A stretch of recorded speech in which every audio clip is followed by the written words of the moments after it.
Budhwa MP हो गया, गली गली है शोर। कल तक कहते थे सभी इसे साइकिल चोर, विधाता गजब हो गया। गजब हो गया, विधाता गजब हो और गया। एक दमदार दुआ देखें कि कहा मदन ने सदन से भले हुए अम्मे पास, कहा मदन ने सदन से भले हुए अम्मे पास, लेकिन त्यागो हृदय से अब सर्विस की आस। चलो खुमचा बेचो। कहने लगे करो न व्यर्थ सवाल, नेताजी कहने लगे करो न व्यर्थ सवाल, श्री राम की कृपा से काट रहा हूँ माल। भाड़ में लुटेरों के लिए कोई सजा नहीं, रखवाले बन के वतन को जो लूट रहे। रुकेगी डकैती इस देश में जगमग, संसद में जब लुटेरों की लंबी कतार। दिन दहाड़े लूट हत्या राहजनी है, हर तरफ आतंक भय है, सनसनी है। चांद सा है रूप लेकिन क्या पता, चांद सा है रूप लेकिन क्या पता कमर में बारूद है। किस स्थिति में है जा रहा है देश ये दुर्दिन की राह पर, बेटे मनाते जश्न अब माता की आह पर। और सच्चाई की हत्या हुई, धरती सहम गई, हत्यारे रिहा हो गए झूठे गवाह पर। क्या बात।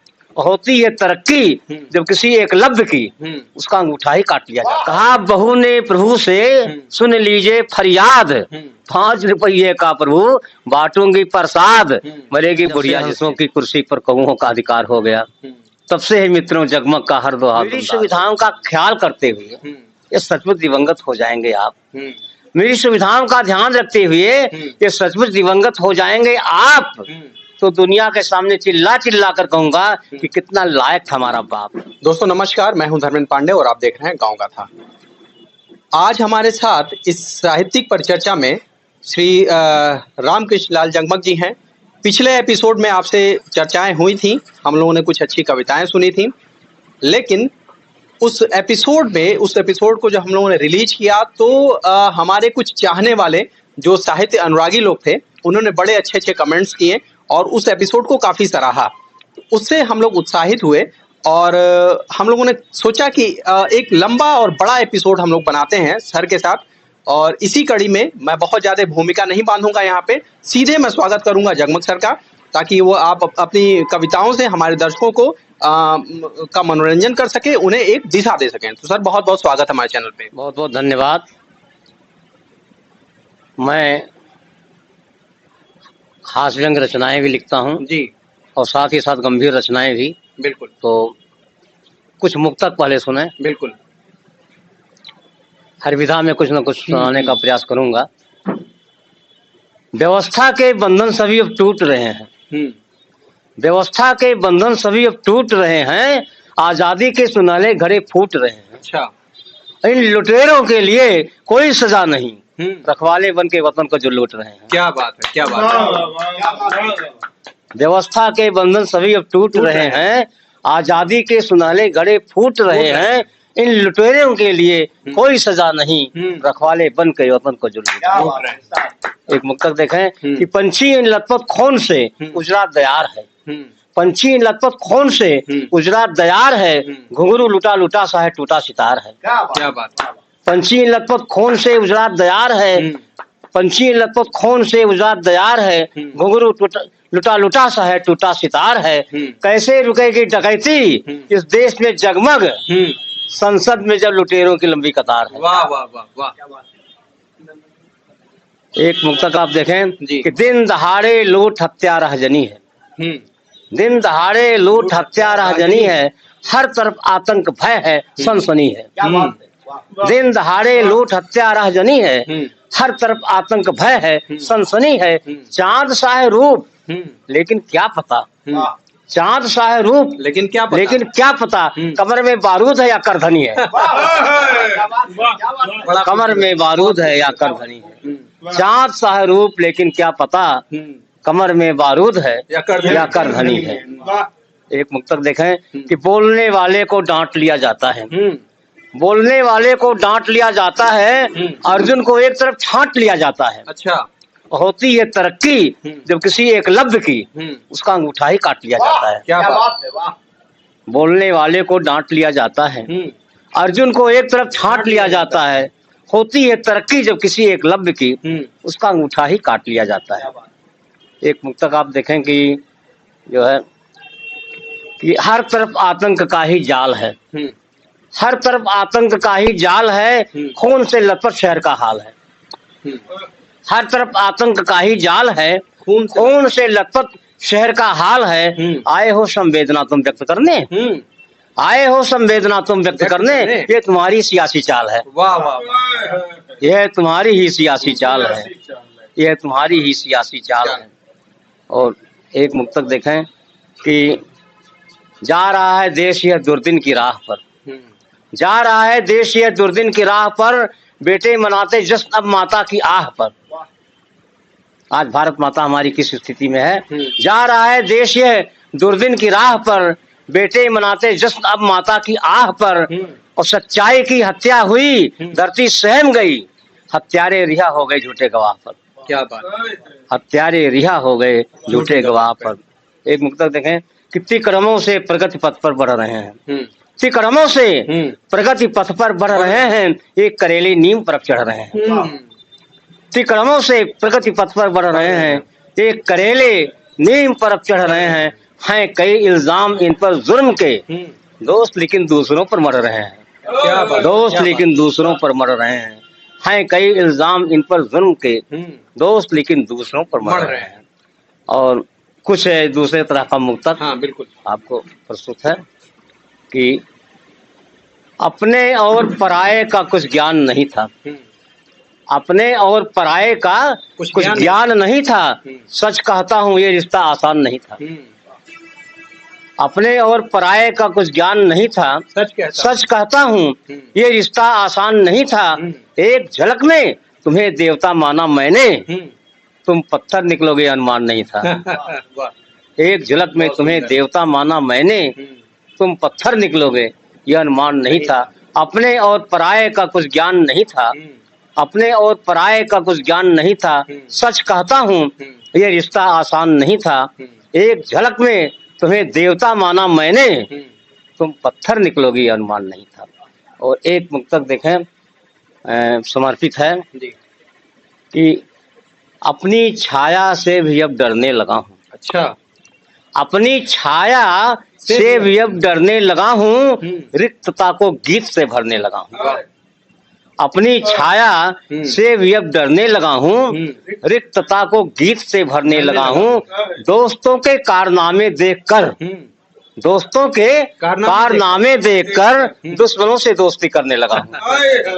बहुत सुंदर। दोस्तों के कारनामे देखकर दुश्मनों से दोस्ती करने लगा हूँ। एक मुक्तक देखें कि कभी नहीं वह बदलेगा, कभी नहीं वह बदलेगा, मौका पाकर निकलेगा। अच्छा, कभी नहीं वह बदलेगा, मौका पाकर निकलेगा। चाहे जितना दूध पिलाओ सांप जहर ही उगलेगा। चाहे जितना दूध पिलाओ सांप जहर ही उगलेगा। और एक मुक्तक देखें कि आजकल काली घटा सावन को फुसलाने में है, आजकल काली घटा सावन को फुसलाने में है, घर की इज्जत दांव पर है वो जुआ खाने में है। आजकल काली घटा सावन को फुसलाने में है, घर की इज्जत दांव पर है वो जुआ खाने में है। और काली नागिन आज मौका है तो डस के देख ले, काली नागिन आज मौका है तो डस के देख ले, मौत डसने में नहीं है तेरे बल खाने में है। मौत डसने में नहीं है तेरे बल खाने में है, मौत डसने में नहीं है तेरे बल खाने में है। और कुछ हास्य व्यंग की रचना है, बिल्कुल सुना दो। हास्य व्यंग रचना सुनने के पहले एक रचना हमारे बृहस्पति पांडे जी हैं, उन्हें बहुत पसंद है, वो रचना मैं सुनाना चाहता हूँ। आप देखें निश्चित रूप से कि को पसंद आएगी। छोटा बच्चा समझ गया है घर की जिम्मेदारी, छोटा बच्चा समझ गया है घर की जिम्मेदारी, भावुक मन से बेच रहा है मंडी में तरकारी। क्या बात। छोटा बच्चा समझ गया है घर की जिम्मेदारी, भावुक मन से बेच रहा है मंडी में तरकारी। मजबूरी में तोड़ दिया है विद्यालय से नाता, मजबूरी में तोड़ दिया है। आज सर्व शिक्षा अभियान का कितना नारा लगाया जा रहा है, स्थिति देखिए, तमाम दावे किए जा रहे हैं। देखिए कि मजबूरी में छोड़ दिया है मजबूरी में तोड़ दिया है विद्यालय से नाता, अपने नाजुक कंधे पर अब घर का बोझ उठाता। क्या बात, क्या बात। मजबूरी में तोड़ दिया है विद्यालय से नाता, अपने नाजुक कंधे पर अब घर का बोझ उठाता। तो अब तो उसकी यही नियति है, पल पल जीता पल पल मरता। अब तो उसकी यही नियत, पल पल जीता पल पल मरता। अब तो उसकी यही नियति है, पल पल जीता पल पल मरता। बच्चा है पर बूढ़ों जैसी बात समझदारी की करता। क्या बात है, क्या बात है। बच्चा है पर बूढ़ों जैसी बात समझदारी की करता। अब तो उसकी यही नियति है, पल पल जीता पल पल मरता। बच्चा है पर बूढ़ों जैसी बात समझदारी की करता। मतलब जिम्मेदारियां जो होती हैं वो इंसान को अनुभवी बना देती हैं, उम्र का मसला यहाँ पे नहीं होता है। तो सर हम आपसे थोड़ा सा ये भी जानना चाहेंगे, इस दौरान थोड़ी सी चर्चा भी हम करना चाहेंगे, क्योंकि आप एक राष्ट्र कवि हैं, हम लोग ऐसा मानते हैं, और आपकी रचनाएं भी हैं जो स्तरीय रचनाएं हैं। हमने निराला को पढ़ा है, दिनकर को पढ़ा है, महादेवी को पढ़ा है, जयशंकर प्रसाद को पढ़ा है, रेणु को पढ़ा है, जो गद्य और पद्य में तमाम सृजन उनके रहे हैं, और उनसे हमें मिलने का सौभाग्य तो नहीं प्राप्त हुआ। लेकिन आज इस धरती पे जो ये आचार्य रामचंद्र शुक्ल की धरती है, यहाँ पे ऐसे एक जन कवि का सानिध्य हम लोगों को, हम जैसे नए लेखकों को मिलता रहा है आपके आशीर्वाद के रूप में। तो मैं आपसे ये भी जानना चाहूँगा और अपने दर्शकों को भी बताना चाहूँगा कि ये जो संवेदनशील रचनाएं हैं, इनको लिखने के लिए हृदय में कितनी ईमानदारी होनी चाहिए, आपकी आत्मा कितनी पवित्र और शुद्ध होनी चाहिए? देखिए, एक अच्छा कवि होने के पहले उसे एक अच्छा इंसान होना चाहिए जी। अगर कवि के भीतर मानवीय संवेदना नहीं है तो मैं उसे कवि नहीं मानता।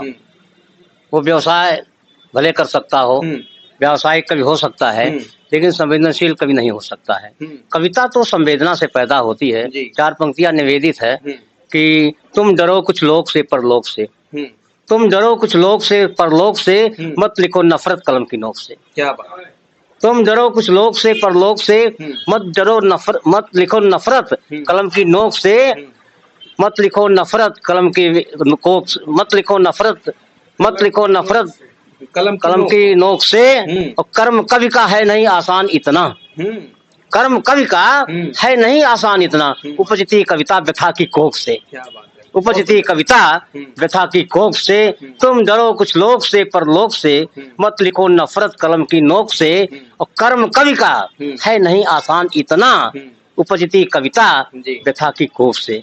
देखिए, आप आदि कवि वाल्मीकि को देख लीजिए, कविता करुणा से पैदा होती है। जब उन्होंने देखा क्रोध पक्षी को, तो रचना तो संवेदना से पैदा होती है। रचना अगर आप समाज में जो विसंगतियां हैं, जो असंगतियां हैं, अब इसमें ठंडी का मौसम है, मैंने 4 पंक्तियां देखिए निवेदित किया है, सुनिए कि बीज व्यथा के बोता होगा, बीज व्यथा के बोता होगा, मन ही मनवा रोता होगा। बीज व्यथा के बोता होगा, मन ही मनवा रोता होगा, इस भीषण ठंडक में कैसे बिना रजाई सोता होगा। बहुत सुंदर। इस भीषण ठंडक में कैसे बिना रजाई सोता होगा। बीज व्यथा के बोता होगा, मन ही मनवा रोता होगा, इस भीषण ठंडक में कैसे बिना रजाई सोता होगा। तो ये जब आप देखेंगे आंखों से, प्रेम की करुणा की कविताएं तो बहुत कुछ हैं जो है, लेकिन आज जो है करुणा कहाँ से पैदा होती है। हम पहले संवेदनशील बने, पहले एक अच्छा इंसान बने, हमारे अंदर मानवीयता हो। आज मन में राम बगल में छुरी वाली स्थिति ना हो, इस तरह की स्थिति है जो है। तो चूंकि आप संवेदनशील कविताओं के अलावा हास्य व्यंग में भी अपनी असली और अच्छी छाप छोड़ते हैं, तो मैं चाहूंगा अपने दर्शकों को कुछ हास्य व्यंग की भी रचनाएं उनको सुनाई जाए। कुछ हास्य व्यंग की रचनाएं प्रस्तुत कर रहा हूँ, आप देखें। आप देखिए, बिल्कुल ये जीता जागता स्वरूप है। हम लोग गांव में, हमारे पिताजी रहते हैं, माताजी रहती हैं, हम लोग महानगरों में रहते हैं, महानगरों का जीवन देख रहे हैं। कभी कभी पिताजी अपने बेटे से मिलने जाते हैं। एक त्रासदी देखिए और एक रचना जो है, अंतिम पंक्तियां जब सुनिएगा तो आशीर्वाद दीजिएगा, अगर बात अच्छी लगेगी। इसको मैंने सुनाया कई जगह, तो एक बुजुर्ग रोने लगे। उन्होंने कहा, मैं इस कविता ये तो आप मेरे ऊपर सटीक लागू है। हम्म, तो आप देखें, रचना देखें जी। पहले कि गांव से पिताजी के आगमन पर बच्चे हो गए खुशहाल। हम्म, गांव से पिताजी के आगमन पर बच्चे हो गए खुशहाल, हम्म, लेकिन हमारी श्रीमती जी हो गई गुस्से से लाल। अच्छा। गांव से पिताजी के आगमन पर बच्चे हो गए खुशहाल, हम्म, लेकिन हमारी श्रीमती जी हो गई गुस्से से लाल। हम्म, बीमारी का बहाना बनाकर उन्होंने पकड़ ली चारपाई। अच्छा। बीमारी का बहाना बनाकर उन्होंने पकड़ ली चारपाई। मैंने कहा बबलू की मम्मी तुम्हें कुछ शर्म नहीं आई। मैंने कहा बबलू की मम्मी तुम्हें कुछ शर्म नहीं आई। जब भी पिताजी यहाँ आते हैं हम तुम्हें बीमार बिस्तर पर पड़ा पाते हैं। अच्छा। जब भी पिताजी यहाँ आते हैं हम तुम्हें बीमार बिस्तर पर पड़ा पाते हैं। कृपया चारपाई पर से उठकर नीचे आओ, चाय नाश्ता भोजन तो बनाओ। ये सुनते ही श्रीमती जी की आंखें हो ये सुनते ही श्रीमती जी हो गई गुस्से से लाल। ये सुनते ही श्रीमती जी हो गई गुस्से से लाल। ये सुनते ही श्रीमती जी हो गई गुस्से से लाल। कुछ क्षण के लिए हो गई बेहाल। फिर उन्होंने आंख तरेरते हुए कहा अब तक बहुत सही तुम्हारा। यह सुनते ही श्रीमती जी ने आंख तरेरते हुए कहा अब नहीं सह सकती, अब तक तुम्हारा बहुत सहा। अच्छा। ये सुनते ही श्रीमती जी ने आंख तरेरते हुए कहा अब तक तुम्हारा बहुत सह सकती, अब तक तुम्हारा बहुत सहा। और ये पंक्तियां देखिए व्यंग्य कहती जब भी वो बुढ़ा यहाँ आता है, जब भी वो बुढ़ा यहाँ आता है हमसे तुमसे झगड़ा जरूर हो जाता है। अच्छा। जब भी वो बुढ़ा यहाँ आता है हमसे तुमसे झगड़ा जरूर हो जाता है। अपने बाप को प्रेम पूर्वक मना लो, मैं चारपाई पर से नहीं उठूंगी, चाय नाश्ता और भोजन खुद बना लो। अच्छा। ये सुनते ही पिताजी की आंखें हो गई तर। बगल के कमरे में पिताजी लेटे थे, सुन रहे थे। ये सुनते ही पिताजी की आंखें हो गई तर। दूसरे दिन सूरज निकलने के पहले चले गए घर। ये सुनते ही पिताजी की आंखें हो गई तर। दूसरे दिन सूरज निकलने के पहले चले गए घर। और शाम को जब मैं ऑफिस से क्वार्टर पहुंचा तो देखा श्रीमती जी रसोई घर में चहक रही हैं। गीत गुनगुना रही हैं, तरह तरह के व्यंजन बना रही हैं। अच्छा। ये सुनते ही जब मैं शाम को क्वार्टर पर पहुंचा जब शाम को ऑफिस से क्वार्टर पर पहुंचा तो देखा श्रीमती जी रसोई घर में चहक रही हैं, गीत गुनगुना रही हैं, तरह तरह के व्यंजन बना रही हैं। तभी मेरे बेटे बंटी ने कहा पापा मम्मी की तबीयत तो ठीक हो गई है। पापा मम्मी की तबीयत तो ठीक हो गई है। देखो मम्मी ने कितने अच्छे अच्छे पकवान बनाए हैं। आपको कुछ पता भी है दोपहर में मामा जी आए हैं। तो निश्चित रूप से ही ये कविता जो है आज के परिवेश में बड़ी ही प्रासंगिक है। और ये चीज़ें हम लोग अपने समाज में, अपने आसपास के घरों में, मसलन अपने घरों में भी इस तरह की चीज़ें हम लोग देखते हैं। और यह रचना जो है बड़ी ही मारक और चोट पहुंचाने वाली है ऐसे समाज को, ऐसे निर्लज्ज समाज के ऊपर जो इस तरह की हरकतें करते हैं लोग। और अपना परिवार उनको अपना लगता है, लेकिन अपने जो हस्बैंड या वाइफ है उनका परिवार उनको फूटी आंख नहीं सुहाता है। तो इस रचना के माध्यम से आपने जो वार किया है, जो तीर चलाया है, उसके लिए ढेर सारा साधुवाद आपको। और हम चाहेंगे कि कुछ दुमदार दोहे भी आप, जो कि दुमदार दोहों के चूंकि आप जनक रहे हैं, तो हमारे दर्शकों को कुछ अच्छे दुमदार दोहे भी आज इस एपिसोड में सुनाएं आप। दुमदार दोहे सुनाने के पहले एक रचना और आपको इसी बिल्कुल पैटर्न पर है। छोटी सी रचना है स्वागत। कि एक बेरोजगार बेटे ने अपने बाप से कहा, पिताश्री आपके रिटायरमेंट में केवल एक ही वर्ष है शेष। पिताश्री आपके रिटायरमेंट में केवल एक ही वर्ष बचा है शेष। क्या मेरी बेरोजगारी का दुख देखकर आपको नहीं होता तनिक विक्लेश। एक बेरोजगार बेटे ने अपने बाप से कहा पिताश्री आपके रिटायरमेंट में केवल एक ही वर्ष बचा है शेष। क्या मेरी बेरोजगारी का दुख देखकर आपको नहीं होता तनिक विक्लेश।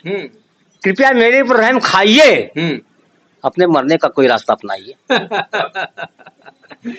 कृपया मेरे पर रहम खाइए, अपने मरने का कोई रास्ता अपनाइए। यदि आप मरने का कमाल दिखाएंगे यदि आप बनने का कमाल दिखाएंगे तो हम आपके प्रोविडेंट फंड और इंश्योरेंस के ढेर सारे पैसे के साथ आपकी नौकरी भी पाएंगे। सही है। फिर हम भी पुत्र होने का निभाएंगे धर्म, फिर हम भी पुत्र होने का निभाएंगे धर्म, शान शौकत के साथ करेंगे आपका क्रियाकर्म। फिर हम भी पुत्र होने का निभाएंगे धर्म, शान शौकत के साथ करेंगे आपका क्रियाकर्म।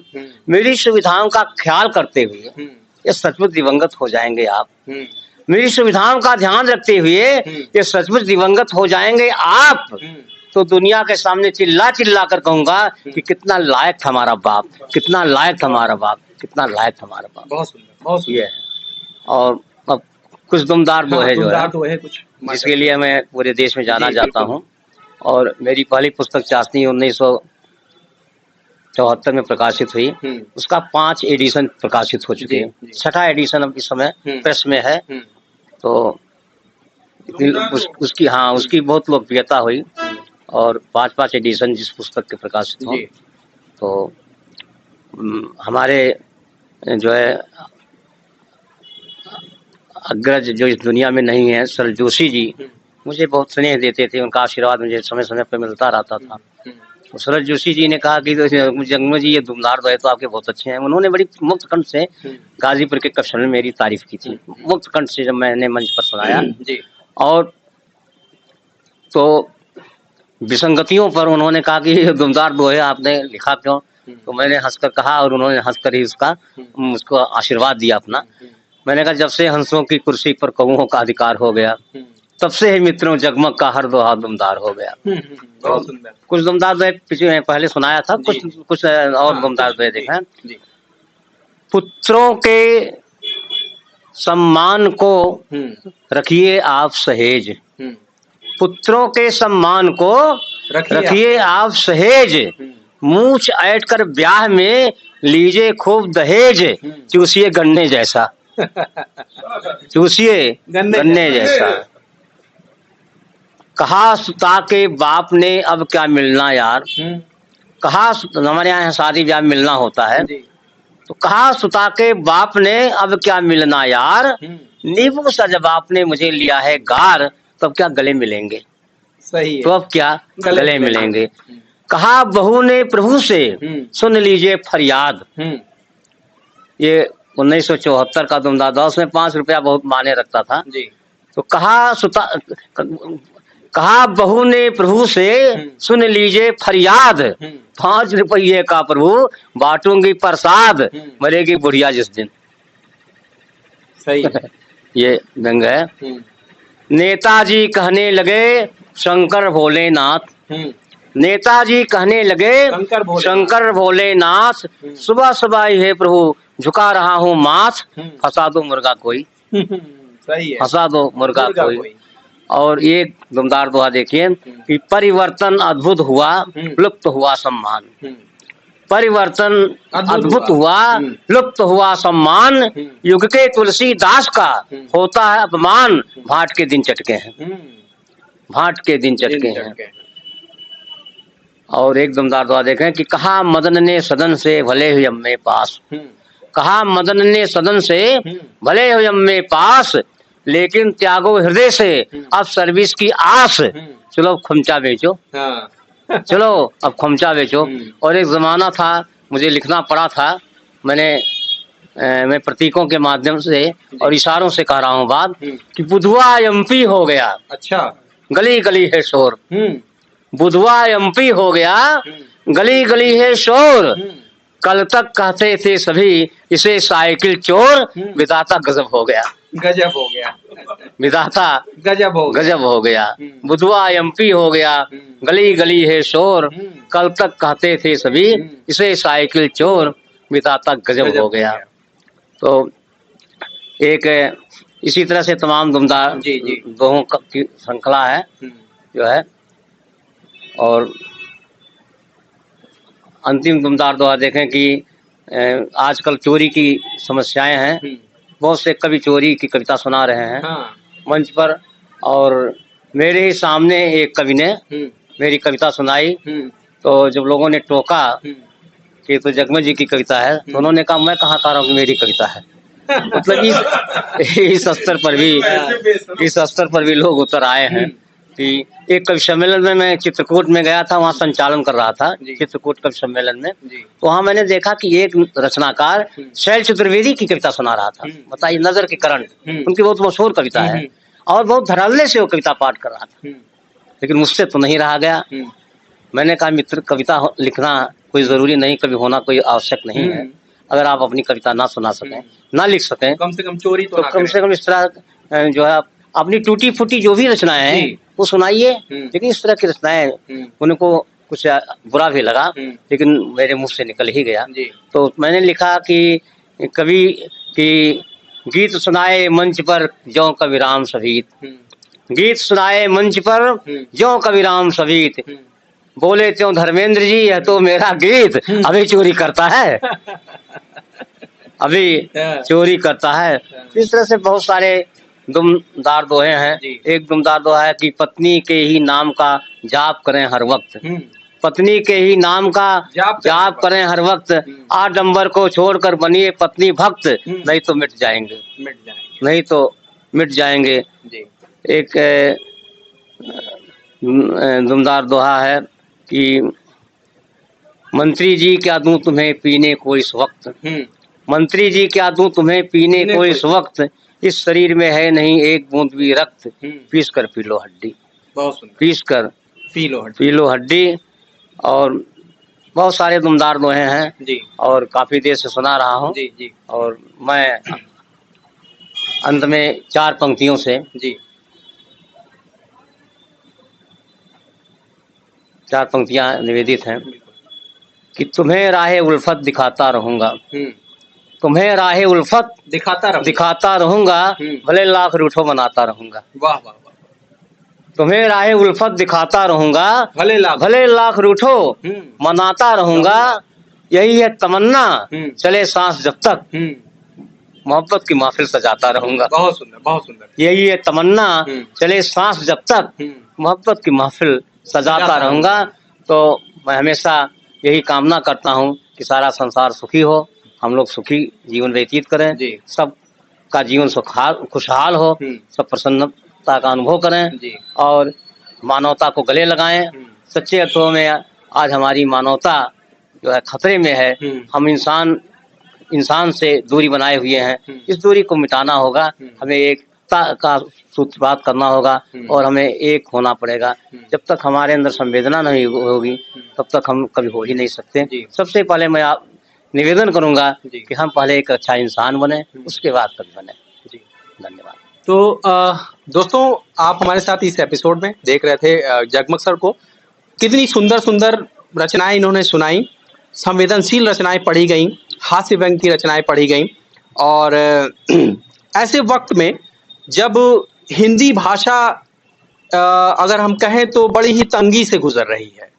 तंगी मैं इसलिए कह रहा हूं कि तमाम इसमें विचार विमर्श हो रहे हैं, इसमें शोध हो रहे हैं, तमाम प्रयोग हो रहे हैं, लेकिन इन प्रयोगों के दौर में कहीं ना कहीं हमारी जो वास्तविकता है वो उसमें बिखराव आ रहा है।